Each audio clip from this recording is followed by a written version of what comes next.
following program was provided by an independent producer solely responsible for its content. The opinions expressed do not necessarily represent the views of this station, its staff, board of directors, or underwriters. Hello, and today Access Nashua is going to have a program that's a little bit different. We've got a round table and 4 participants, 2 Republicans and 2 Democrats. I'm Carl Seidel. I host The People's View, and I am also running for the House of Representatives from Ward 1. On my right, I'm Kevin Avard, host of Speak Up and Gate City Chronicles. I'm also running for New Hampshire State Senate in District 12 against Peggy Gilmore, and I'm looking forward to this conversation. And to my right, thank you. I'm Dave Tenzel, host of Us Democrats here on Access Nashua. I am gladly not running for anything this election, but I am chair of the Nashua Democratic City Committee. Very happy to be here on stage with some heavyweights from the city of Nashua here. Political heavyweights, I'll say. oh, jeez. And you do the TV show? And I do, Us Democrats, Us yes. Democrats, yes. And my name is Ken Gidge, and I do the Out of Politics, and I'm also running again, state representative from Ward 6. we're going to start off. We're each going to have a topic to sort of chair and have everybody participates in this discussion. I'll lead off with the topic of the budget. We have a budget that we're going to this, or we're in the second half of the budget, and we're going into the second half with a deficit. And then what's coming up for people that get elected is the budget for the next biennial. And that's going to be a little bit difficult. We've already had, the only thing that's been out so far is the first draft of a budget that the administration is responsible for, and that came out at an enormous number of $12.6 billion. And I was wondering, where do we start looking at this whole problem of the deficit of the current budget and the upcoming budget? It's going to start in January. That's going to be a prime topic all the way through, probably till the end of June. It's going to be a fist fight. Charlie Allinghouse said that it's like the baseline budget where you're talking about. Yeah, basically, right. it's about almost $2 billion more. And I believe Maggie had said something about it's more of a wish list. And I don't know, is it a waste of time to go through this whole thing? I mean, are they real numbers? Do they make sense? And who's going to pay for it? How are we going to do it? Well, has anybody first seen of all, that draft? we have to balance it, so it's going to be balanced. Yeah, right. How it's balanced, and I hate to say that, not the trickery, but how we go about to balance it. You mentioned wish lists. There's a lot of wish lists. Sure. The things that are going to take place. It's going to be hard. There's no question. I've talked, with Bill O'Brien. He did the last budget, and he thinks that a great deal, and it's factual, a great deal of what he did then is being brought over now. Of course, there'll be more changes, some changes, because more money is coming in. Right, and the reason we were charged with that, reducing the budget when we were in office in 2010 to 12, was because there was, I believe it was an $800 million deficit, and they said, look, you guys you gotta fix this, otherwise you're gonna tank. So when you're charged with this amount of money, you have to make certain cuts, and some came from here, some came from there. Only 5% came from the universities, and I believe all that was restored at some point. But we had to cut the budget, and we left a surplus. I think, right? Wasn't there about $72 million? No, actually, as I said, there's got to be a little trickery. There's always something. The big problem, how Bill O'Brien balanced the budget, was real simple. It's complicated, but there used to be a tax on, we'll call them hospital beds. And we used to tax them. They would send us the money. The federal government would give us more money. Right. We, in turn, would give the money back to the hospitals. How Bill O'Brien balanced the budget was he didn't give the money back to the hospitals. They, in turn, sued. All right, then they found it to be illegal for us to be doing that. Did the governor sign this bill? This budget? Did it pass the governor with his signature on it?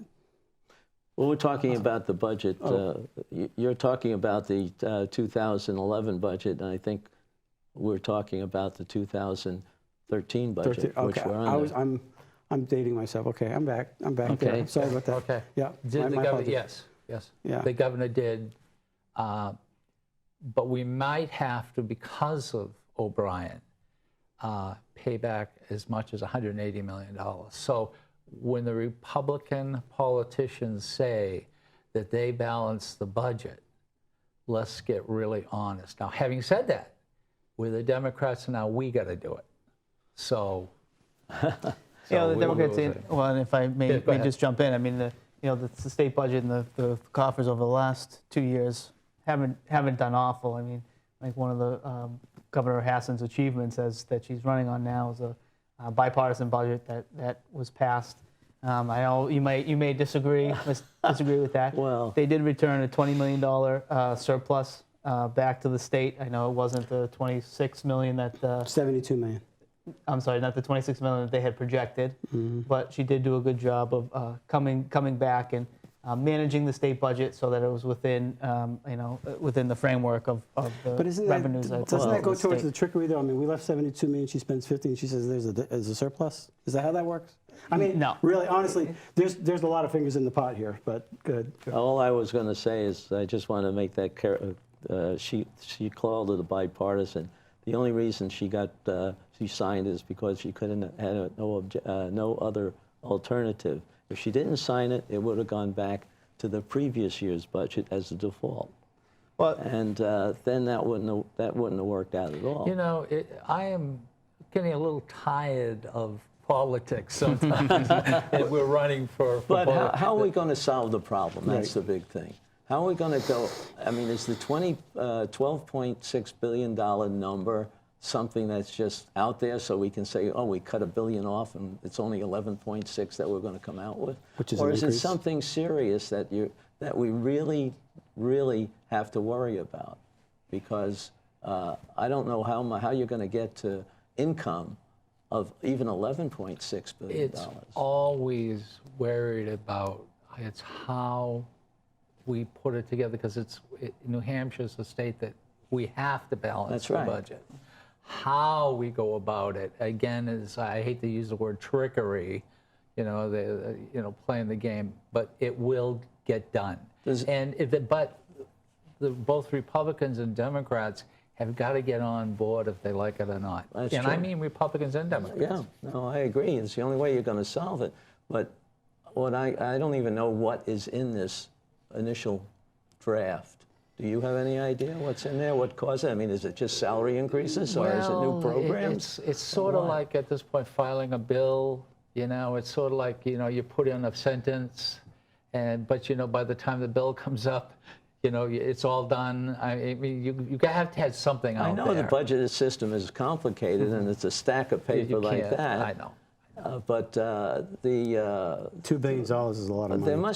there must be something common movement in those numbers that causes that. What is it? Is it people? Is it programs? Is it services?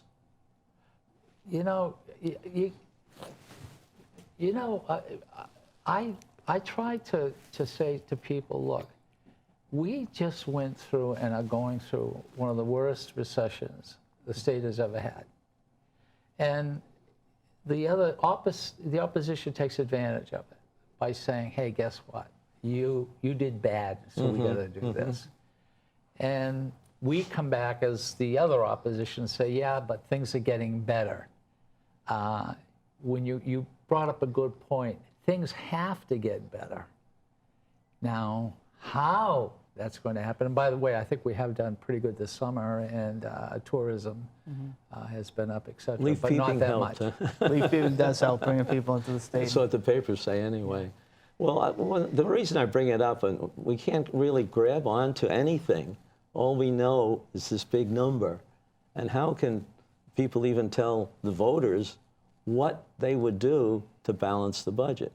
I mean, are we're going to do just general things. We're going to make the operation more efficient. We're going to look and see what we can get rid of or not get rid of. what we desperately have. How do we approach that? I know the finance people and the appropriations people do a good job.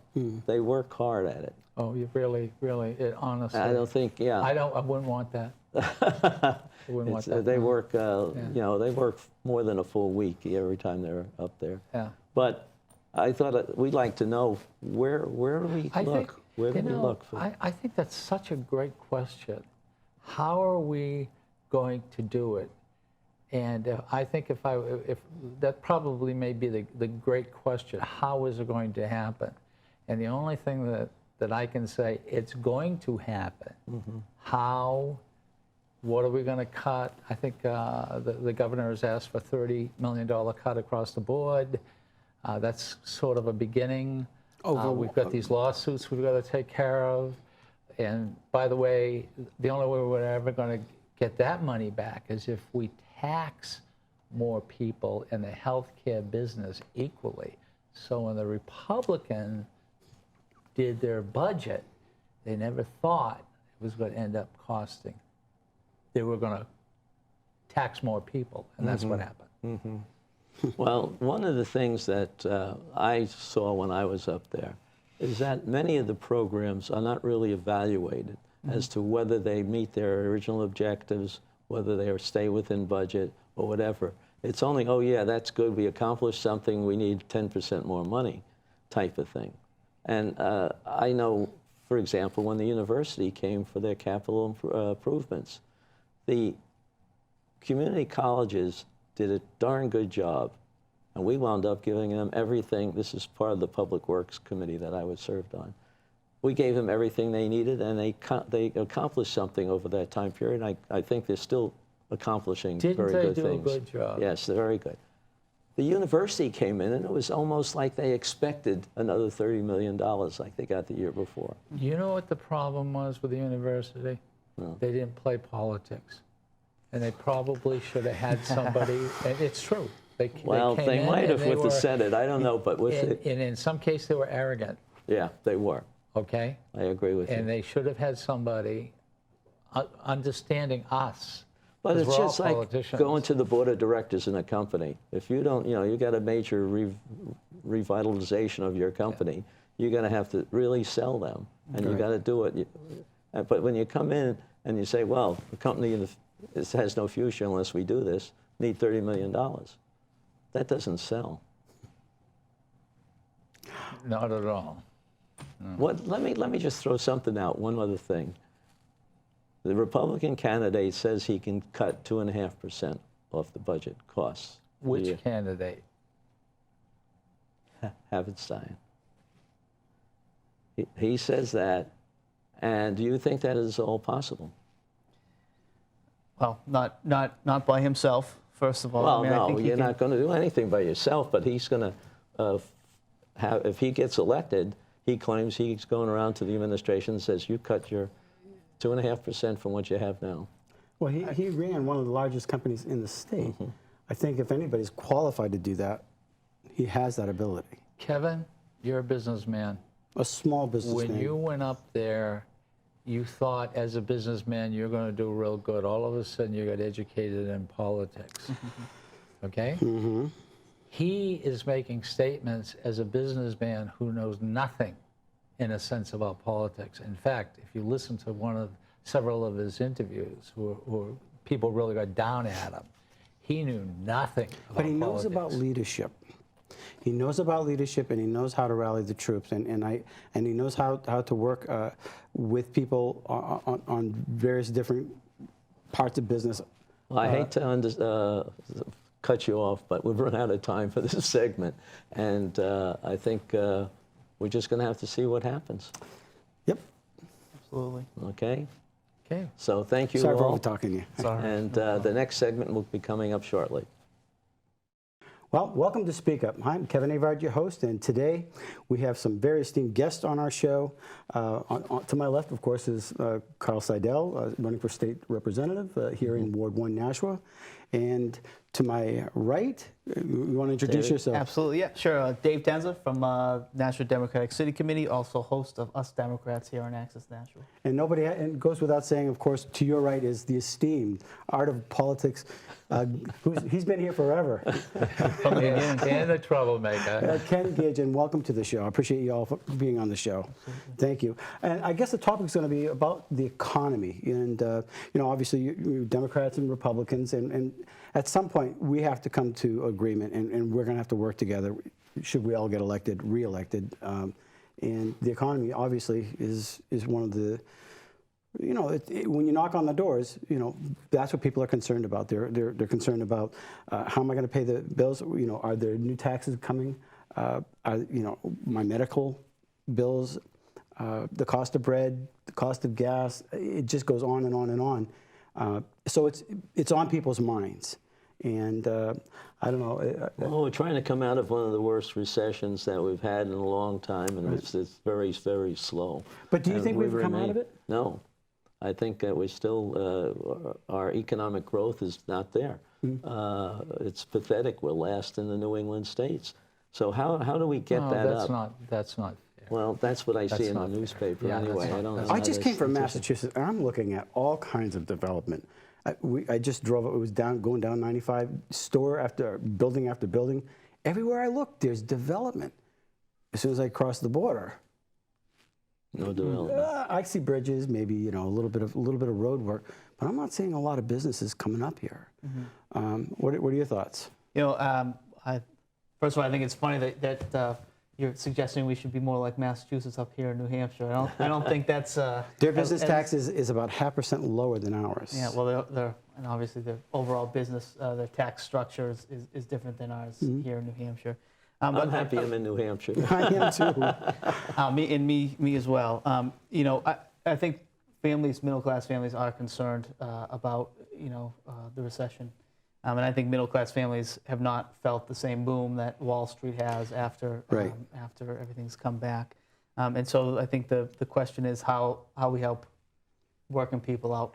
And how get do ahead. we? What's the answer? Well, if you ask, you know, as someone like me, you know, I think we Democrats look towards ideas and issues like raising the minimum wage, not all at once, but help working people so that they have more disposable income or have more income. You know, I'm glad you brought that up, the minimum wage. Now, I got a 14-year-old. We want him to start working at Market Basket. And, you know, being a small business owner, and I've stayed small most of my existence as a business owner, the first year or two that I was in business, I probably had about 20 employees or so. It hit me. Workers' comp, liability, Social Security, equipment, and on and on and on and on. And I had to pay some people lower and some people higher. But if I gave some people out of the halfway houses from the prisons, they needed a job. But I couldn't start them off at a high wage. I gave them an opportunity to work. And your point is? My point is that I couldn't have afforded to hire them at a higher rate. No, a higher rate of what? Per hour, because what happens is... No, are you talking minimum wage? Correct. Yeah. How much was it then? This is 27 years ago. I'm not really sure. What is it now? The same as it was 27 years probably not a ago? lot different. The point is that as you increase it, you also increase your workers' comp rate. You also increase your liability rate. You also increase the amount of money that you have to contribute Why to. are you saying that? Why? Because that's the reality. You're talking hourly wage. That's correct. Why would you increase everything else? Because you're increasing the hourly wage. Because your liabilities go up. You have to. No, I think a lot of it is based on this total salary. It's based on your total salary and, of course, your income or your gross sales. It's But this is only, I don't hate to interrupt you, but this is only a minor part of the whole thing in bringing up your economy. You do have some people that would like to have another wage, you know, Right. but you're not going to double it. You're not going to, what are you going to increase it $1 an hour? I think you want to get more jobs available so that you have a way for them to go from the minimum wage to something else. Sure. That seems a more logical approach The to mine. minimum wage is an absolute, but let's talk about something that would bring a lot of jobs into the state. A lot of people don't like it. I happen to be one. Gaming. Professional gaming in the state of New Hampshire we either are going to have gaming in the state of New Hampshire, or 25 to 40% of the license plates will be in the Everett parking lot where they have gaming. Millions and millions of dollars heading that way. Can you say And absolutely job. sure, with positively, that there's no corruption that goes along with gaming? Excuse me. Can you? Excuse me. If I can see remember correctly, I just read a story about popes in church stealing from one another, okay? No, there's always a Ken, problem. that's bad. Yeah, I know. That's bad. The And so the Pope shouldn't do it. Now, So, but the point is if there's corruption that goes along with the game. Corrupt, hold on, excuse me a second. There's corruption in everything. Are I you, can't get are off you on that. saying corruption is the reason why you don't want it? It's not the only reason. Do you think? There have been at least 38 times that we've tried to get that in New Hampshire. And I think that instead of gaming, why don't we lower the taxes? Why don't for the businesses so that they're competitive with Maine or Massachusetts, Connecticut. drop it down at least 0.5% so that more businesses will say, hey, New Hampshire's open for business. Start on some of the regulations and deregulating a little Excuse bit. me, you were just talking about jobs, and we can Right. probably bring in 5,000 jobs by one gaming institution. Now, please, guys, don't say you're going to cut it here and everybody's going to run here. So is everybody wanna going to lose graduate your from money? UNH and go work for the gambling place? Come on, let's get better You jobs. have a variety of things. Excuse me. Let's get a better job. Gaming jobs are good jobs. Let's get better jobs for sustainable jobs, like get Raytheons here, more Raytheons, or type of businesses like that. Until you High do tech. that, let's get And how do gaming. we do that? And we have a great opportunity here in Nashua to do part of that. And part of Yes. that is bringing commuter rail here for people who may not want to live in town, but we want to commute up every day. Will that bring them here, or will that help us to go to Massachusetts and work? Well, both. I mean, I think people are going to Massachusetts anyways to work in the tech sector or work in Boston. I think it'll certainly help with a younger population you moving here. just proved my point. The tech sector. So you got somewhere 90,000, I don't know, some nebulous number of 90,000 people exiting the state every day. And then, of course, there's a traffic jam coming back. Now, they're paying Massachusetts income Taxes, tax. yeah. They're buying gas down there. They're buying goods down there. And then they're coming back up here, and then they're paying their high property taxes.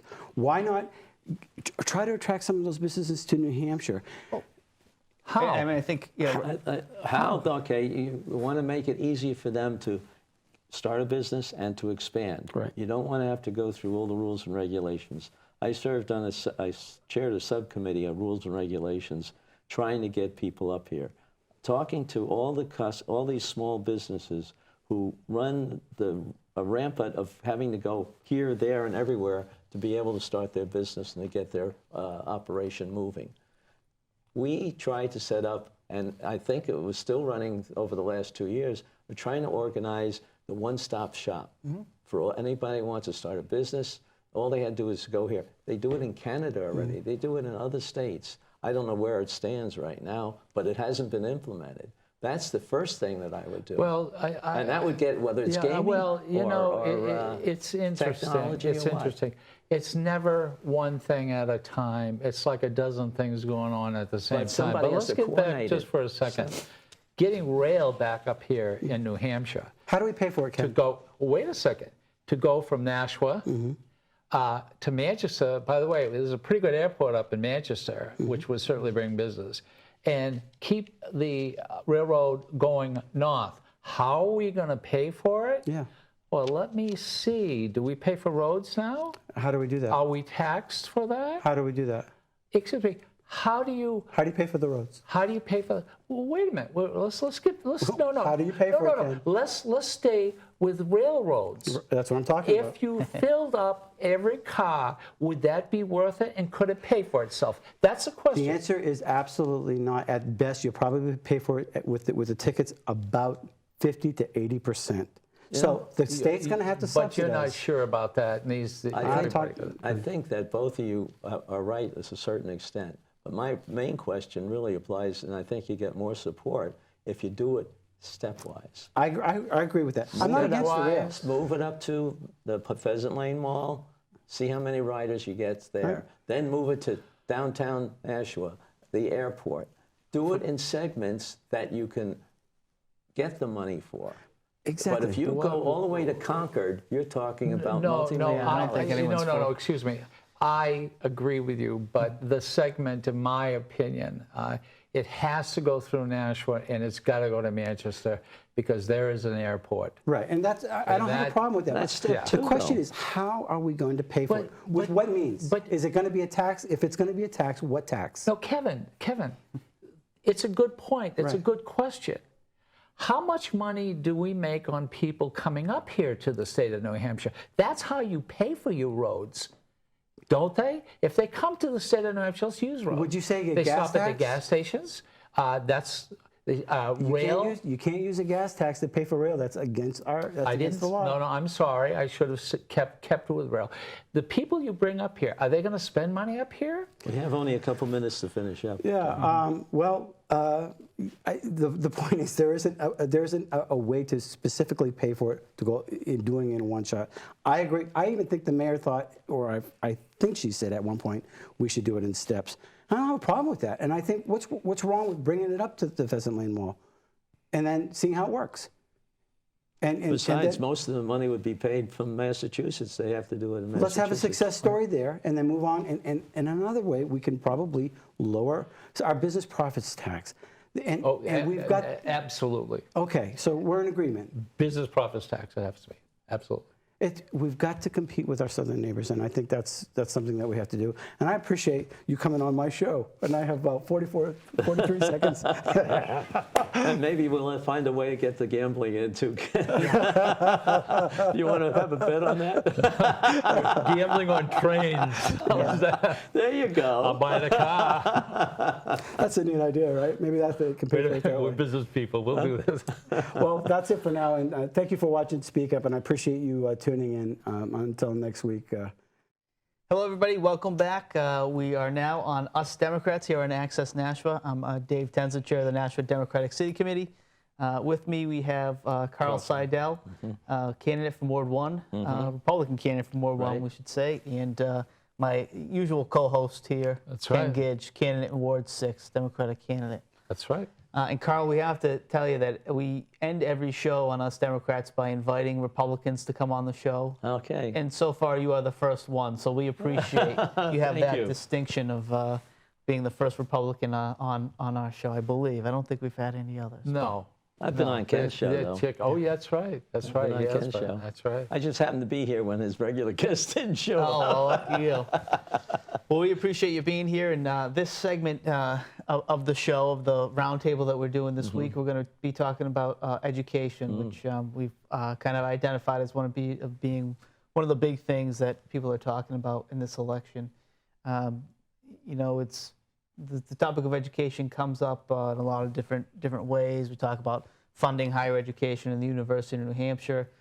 We all have heard that college students getting done here in New Hampshire have some of the highest student loan debt in the country. And then we also talk about support of public education and what that means in the political setting at the state level. Some of the things that have been done this term or done last term, and how we're going to move forward, really strengthen the public education system. I have 2 young kids who I intend on sending to public schools here in Nashua. So it's an issue that's really important to me. And it's an issue I think that's important to Democrats and Republicans alike, because it's really the biggest way that we're going to move the state forward and keep young people here and let them know how why it's important. There are many revolutions taking place right now. We're historically in a very flux, and that is, one is certainly education. We talked earlier about educating different than going to a regular college, but going to a Community college. A community college. People work more with their hands now, and robotics. Some of these kids are going Some of those in. programs are really sophisticated at community college. They're going in, starting the program, and a lot of them being hired right out of there for robotics. So where's a big change taking place? But it starts down with the local education, don't you think? Yes. One of the things that I'm concerned with is the lack of what I see local control. Everything comes down, federal people bribe the state bribes local people, and the local people say, if I don't go along with it, I don't get my money. And how do I run my school? I think that little chain has to be broken. I don't know how, but I think that we have to look at more local control. One of the problems I see with the local program is Common Core. I don't know what you people think of Common Core, but I think it's, first of all, it's being implemented the wrong way. You don't implement it across, you know, the grades, kindergarten through 12, all at once. You sort of phase it in, because the people that are in high school. What do you mean by that? Well, you implement it at the start of the elementary school, maybe a couple of grades at a time, then the next year you go a little bit more. So you're moving a wave through the school system. Kindergarten, is that involved with it? Well, whatever program you're putting in, it seems like every 6 to 10 years you're implementing a new program. Yeah. You know, now it's Common Core is the one that's coming in trying to replace No Child Left Behind. And everything's governed by the money coming from Washington, and it's doled out by, one thing I don't understand, I never did find out while I was up there in Concord, why do we have a Board of Education and a Department of Education? Don't you need both of them? Yes. Yes, you do. And Why? it's yes. Why can't one or the other I side? believe in the teachers, and I believe in the teachers' unions, and yes, we do need that, because you want, if you know, it's kind of funny to keep it local. You sort of have to get out of the city of Nashua to go to the state of New Hampshire, so they can make sure that everybody is almost doing the same thing. And that's very simplistic. I make it very simplistic. But one thing you did bring up, I think, is really, really important, is we have to get back to where we used to be. Now, what a lot of people, I believe the Republican Party, would like to have let kids go to other schools and have the city or state pay for that. Well, that takes away from David's kids who are going to go to public school. Not the formula as it goes now only takes a portion of that money to pay for charter schools or some other schools. So the schools actually wind up with more money per child. It's a typical Republican. You can't say you take some away and you end up with more. Yes, you can. Yeah. Because per student, more per student. And that's one of the gauges that I think you have to evaluate how what kind of return you're getting for your investment in education. I think if you go to some of the charter schools with the half, what is it, half? It's no more than 60% of what the state pays for regular public schools for child. And they do a much better job. If you've gone to some of the charter schools around here, the kids are happy, they're controllable, they want to learn, they come back, and you don't see that as much. Absolutely true. My wife taught at a charter school for 9 years. It's not absolutely true. Well, it might not be for everyone, but they find out that they don't get their students if they don't. Public education is, we've got to get back to that. But one thing in public education is, and what I found out, and because there's so many things, it's not ever one thing. One thing is that we have to get the teachers the respect back that we have with the teachers, because every time they talk about teachers union, it goes back to the teachers. Every time they talk about the administrations, it's always going back to the teachers. Why would anyone want to teach? The teacher's number one, the administration, and if they need a union, it's a union. Okay. And And if I could say, just a little bit about the Common Core, my understanding, and one of the good things it does is that it allows teachers to help kids develop their problem-solving skills, so that it's not they're not necessarily just teaching to a test, which I think is one of the major criticisms of No Child Left Behind. that there's all this. Well, they're going to teach to another test. Right. That's all. Right. Well, but this idea of that, the most important thing for our kids is to learn critical thinking and reading. I think that's getting back to the fundamentals of public education system that has made the country so great. I have to plug my wife, Lee Garrett. Her last book is Cognitive Yoga, and what it is mindfulness, and it's a handbook for teachers and classrooms. I almost forgot it, which was awful. You should do that. Which would have been awful. So a lot of things are taking place. Is there any solutions? Solutions. You talked a little bit about supporting teachers and making sure the teachers have a role in our society that's celebrated and not necessarily looked down upon. I think one of the ways that the state government supports education and maybe teachers is by supporting programs by saying it's our goal to have full-day kindergarten for all every child who wants it. I know that the dropout rate age has been lowered for the last couple of years, and telling our kids it's important that you stay in school through high school. They should want to stay in school. You shouldn't have to make them stay in school. No, we shouldn't have to make them. And there's some kids that you were talking about discipline, I think, in one before. Maybe they're the ones that don't want to be there. Nobody has any idea some of the things that take place in schools. What I have been told and have talked with some of the unions, believe me, the teachers' unions and the administrators and the teachers are all on the same page when it comes to a particular group of people. Now, in Nashua, I believe there was a Phoenix program, which they took the very difficult, who need more help. And then they got rid of that. I think it was only $200,000. So they put them back into the regular, and everything is disrupted again. Yeah. They think they learn These are like good that. kids. They just need a different way.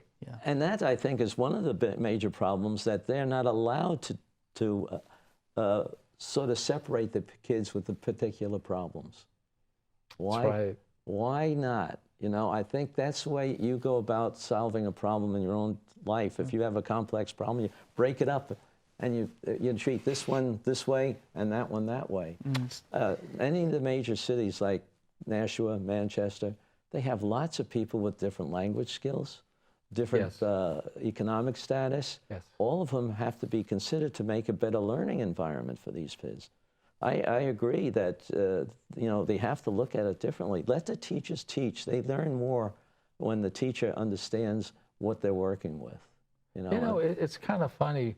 We're talking about the teachers and the unions and the administrations and how the money's come. No one has really sort of talked to the teachers. We're not talking about, two teachers, or we're talking about them. Well, let's go back to Common Core for a second. What happened here in Nashua? One middle school, the teachers, the union, and the principal said, whoa, let's slow down a little bit. Let's implement this a little bit differently. Let's learn a little bit more before we push this on the kids.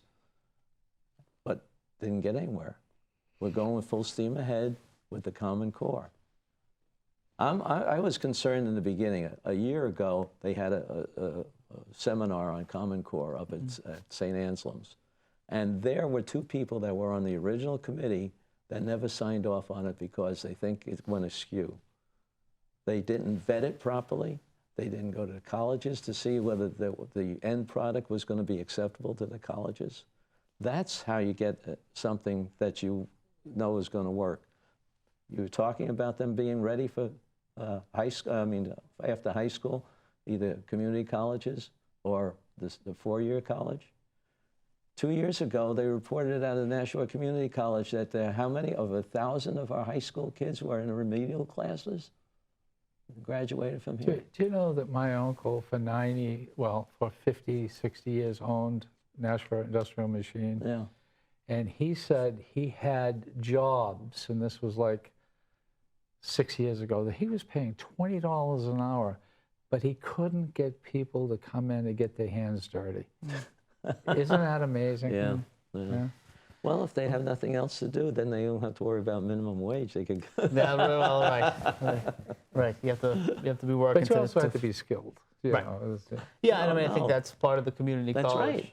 Part of the community college system. Absolutely. Is to help that the person who maybe doesn't want to go off and get a 4-year degree or not going to do something with that, but get the technical skills that they need to have a good paying job and live a good life in the area. And just one quick thing. I come from a family of inventors. Lester Gedge was an inventor, and I have also products. It's interesting when you put people in that Environment. robotics, etc. The stuff they come up with, that particular creative mind is now starting to come back. And, you know, that's how we get out of a lot of trouble. Absolutely. I agree. Well, we are running out of time. Okay. Mr. Well, Seidel, thank you very much for being here. Ken, thanks as always. This has been Us Democrats, or the Us Democrats segment here on Access Nashua. Thanks. well, you just listened to 2 Republicans and 2 Democrats talk about the election, the issues that really are affecting our living in New Hampshire. We talked about the economy, the budget, the state budget, education, health care, and just the running of the election.